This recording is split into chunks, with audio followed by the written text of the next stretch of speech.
저는 다음 주 23년 8월 31일 명예퇴직을 앞둔 초등교사 김선경입니다.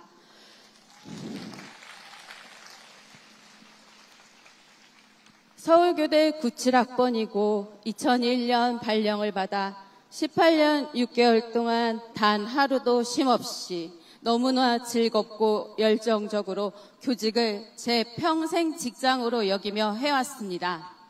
아무도 제가 이렇게 중간에 그만둘 줄은 예상치 못했습니다.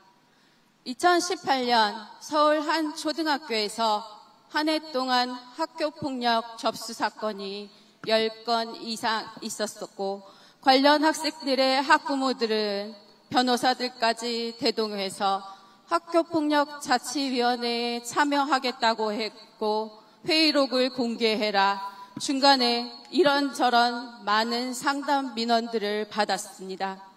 그중 2건이나 보호자의 불복으로 행정심판까지 진행되어서 건당 1년씩 시간을 끌어가며 처리했습니다. 그 당시 교장선생님께서 심판 답변서를 굳이 변호사까지 쓸 거 있냐며 저보고 답변서 작성하래서 변호사 노릇까지 했습니다. 2018년 행정심판 2건 모두 시간을 지지부진 끌어가더니 다행히 학교 승으로 끝났습니다.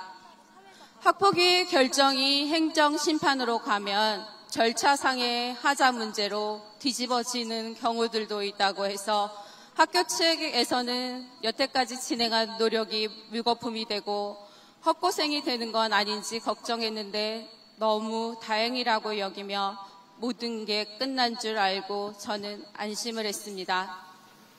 그런데 2019년 9월부터 질병휴직하고 치료에 힘쓰고 있는 와중에 2020년 6월 뜬금없이 경찰서에서 고발장이 접수되었다며 전화가 왔습니다.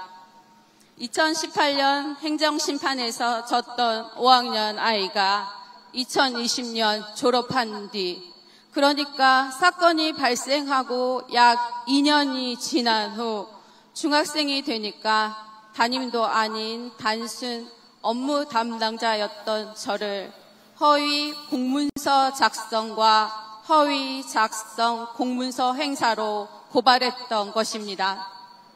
학폭 사건이 종결된 지 무려 1년 반이 지났는데 학폭 사안을 접수하고 조사하고 처리하는 담당자였던 제가 무슨 잘못이 있다고 고발까지 하는지 정말 어이없고 화가 났습니다. 경찰과 통화를 끊자마자 교감 선생님께 고발까지 당했다고 전화하는데 정말 펑펑 울음이 났습니다. 이 고발한 학생의 아버지 직업은 경찰이었습니다.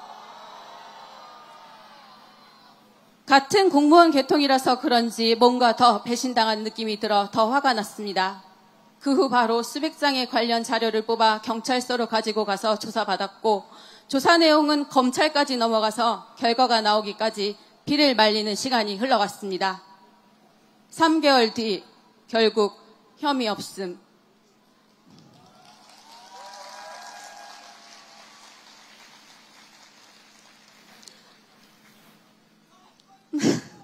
너무 당연한 결과가 나왔는데 또 울고 울었습니다. 결과를 전달해준 경찰관은 상대방을 무고죄로 고소할 수 있다고 했지만 그 증거 수집 하나부터 100까지 모두 제가 다 해야 된대서 기운이 하나도 없고 쉬고 싶은 마음에 포기했습니다. 정말 그냥 집에 가서 아무것도 안 하고 누워있고 쉬고 싶었습니다.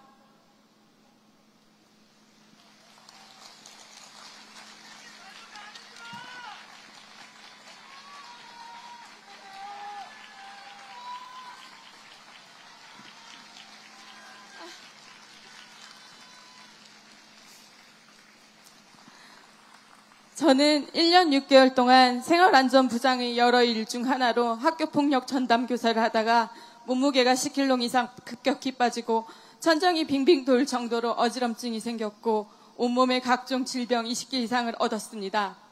벽을 잡고 계단을 겨우겨우 오르내릴 정도로 상태가 안 좋아졌습니다. 그 한 해 동안 제가 처리한 공문만 300개 이상이었고 접수된 학교폭력 사건만 10건이었으며 접수되지 않은 것까지 하면 더 많았습니다. 또 담임까지 맡고 있어서 정말 숨 쉴 틈조차 없었습니다. 결혼 후 아이를 낳고 출산휴가 3개월 집에 있을 때조차 집에 있는 것보다 빨리 학교에 출근을 하고 싶을 정도로 제 직업을 사랑했습니다. 반 아이들을 만나는 게 좋았고 학교에서 업무하는 게 보람 있었고 선배 선생님들과 후배 선생님들께 매일 새로운 것들을 배우고 나누는 것이 너무 좋았습니다. 그런 제가 18년 6개월 만에 처음으로 몸이 안 좋아서 쉬게 되었을 때는 굉장한 무력감과 패배감, 우울감이었습니다.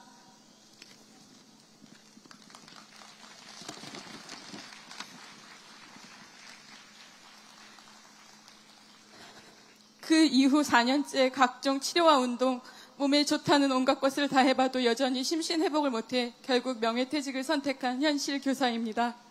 저는 아직도 정신과 약과 불면증 약을 계속 매일 복용 중이고 이때 얻은 어지럼증으로 인해 주기적으로 3개월마다 입원해서 편두통 예방주사를 맞아야 하고 매일 여러 종류의 약을 먹으며 평생 살아가야 합니다. 저는 너무 후회합니다. 그렇게 열심히 했던 저를 너무나 후회합니다. 저를 비롯한 대부분의 교사는 일반 학생을 대상으로 교육을 하는 직업입니다. 정상 범주를 넘어서는 아이들을 빠르게 파악하고 전문가에게 연결해 줄 수 있는 역할까지만 하면 됩니다. 그런데 점점 우리에게 경찰관, 변호사, 판사, 상담사, 특수교사, 정신과 의사 등등 많은 역할을 요구합니다.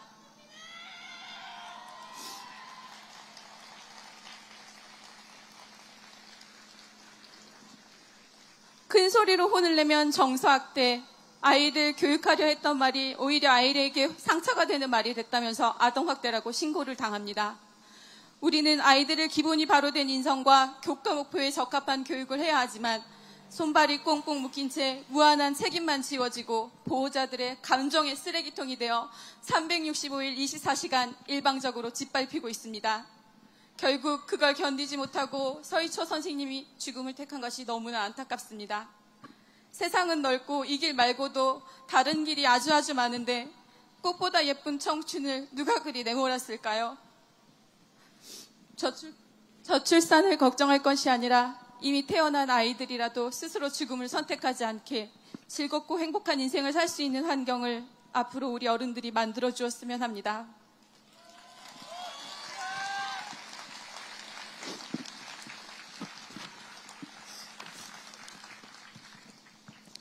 저도 4년 전 휴직할 때는 깊은 우울감과 무력감에 빠져 있었습니다.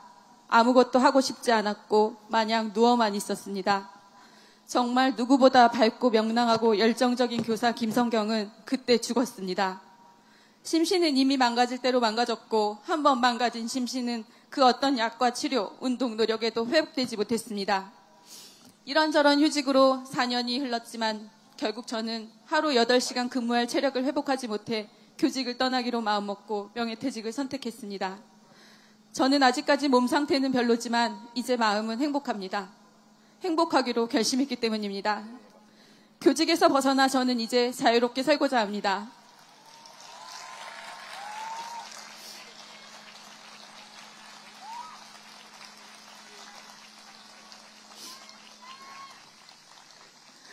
남의 자식들 잘 키우려다 정작 내 딸 크는 건 못 본 그 아쉬움을 이제라도 제 딸이 성인이 되기 전까지는 곁에서 지켜주려고 합니다.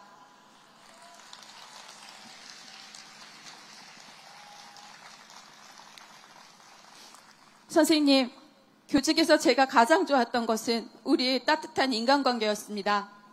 특히 동학년 간의 관계는 평생 모임으로 이어질 정도로 귀한 인연이 되었고 반 아이들이나 학부모 관계가 힘들 때도 선배 선생님들께 깊은 연륜과 지혜를 배워 무사히 넘겼고 후배 선생님들의 요즘 지식과 감성들을 매일 새롭게 배우며 아이들과 더 가까워지는 좋은 교사가 될 수 있었습니다. 선생님, 외로운 섬처럼 혼자 있지 마세요. 주변에 좋은 선생님들과 지금처럼 함께 하셔서 정년까지 하시길 바랍니다. 오늘도 무사히 그리고 내일도 무사하시길 바랍니다. 선생님들 부디 자기 자신을 먼저 사랑하시고 아끼시고 무조건 건강하십시오. 그리고 저는 비록 교직을 떠나지만 언제 어디서나 선생님들을 존경하고 응원하겠습니다. 감사합니다. 김성경 올림.